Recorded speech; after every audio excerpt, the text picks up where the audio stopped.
মেয়ের বাপ কে কে আছেন হাত তুলেন, আমি আগে তুললি। মেয়ে হওয়ার কারণে খুশি না নারাজ?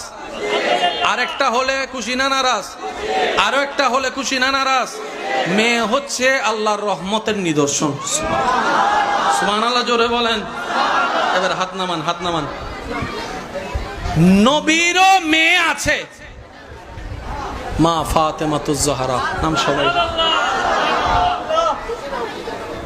বাপ হিসেবে নবীর মতো একজন বাপ দেখান, দায়িত্ববান বাপ।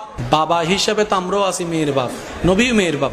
একটা দায়িত্ববান বাপ হিসেবে নবীর মতো একজন বাপ দেখান তো, জোরে বলেন না।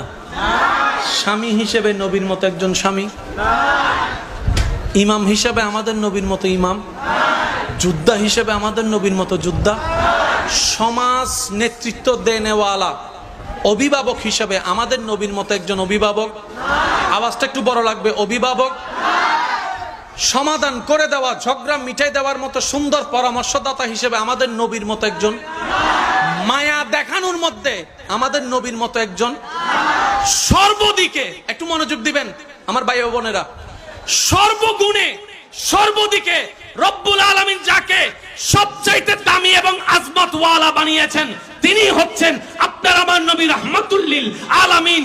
জগৎ জানে চেহারার চাইতে সুন্দরের চাইতে বড় সুন্দর হচ্ছে চরিত্রে সুন্দর, কথা সুন্দরের চাইতে বড় সুন্দর হচ্ছে চরিত্রে সুন্দর। কথা বলেন ঠিক কিনা? চলার সুন্দরের চাইতে বড় সুন্দর হচ্ছে চরিত্রে সুন্দর। আপনার আমার চরিত্রের সার্টিফিকেট দেয় কমিশনাররা, চেয়ারম্যানরা, যারা নিজেরাও জানে না আমি কত বড় বাটফার, আমি কত বড় চোর, আমি কত বড় অপরাধী। আর আপনার আমার নবীর চরিত্রের সার্টিফিকেট স্বয়ং রব্বুল আলামিন দিচ্ছেন, ইন্নাকা লাআলা খুলুকিন আযীম। আমি রবি বলে দিলাম আপনার চরিত্র সবচাইতে সুমহান। তিনি আপনার আমার নবী রাহমাতুল লিল আলামিন। নবীজি একদিন সাহাবাকে বলতেছেন, ও সাহাবা, ঘরে রান্না করার সময় জোল একটু বাড়াই দিও। ইয়া রাসূলুল্লাহ, কেন? বলে যে তোমার পাশের প্রতিবেশীকে উপবাস রেখে তুমি কখনো খেও না, আল্লাহ জান দেয় পাক করে খাইও, পাক করে খাইও, পাক করে খাইও। তো বলে ইয়া রাসূলুল্লাহ, আমার প্রতিবেশী যদি ভিন্ন ধর্মের হয়? নবী বলে যে তারপরও তার ঘরে খাবার পৌঁছাই দাও। এটাই ইসলাম, এটাই ইসলামের সৌন্দর্য। পৃথিবীর সবচাইতে দামি জায়গার অন্যতম জায়গার নাম মসজিদ, কোনো সন্দেহ? জোরে বলেন, কোনো সন্দেহ? আপনার ঘর নিয়ে আপনি যা কিছু কম্প্রোমাইজ করলেও মসজিদ নিয়ে কোনো কম্প্রোমাইজ চলবে? কারণ মসজিদটা মুসলমানদের এখানে থাকে। একদিন মসজিদের মধ্যে এক বেদুইন এসে প্রস্রাব করে দিছে, সবাই গেছে ওনারা মারতে।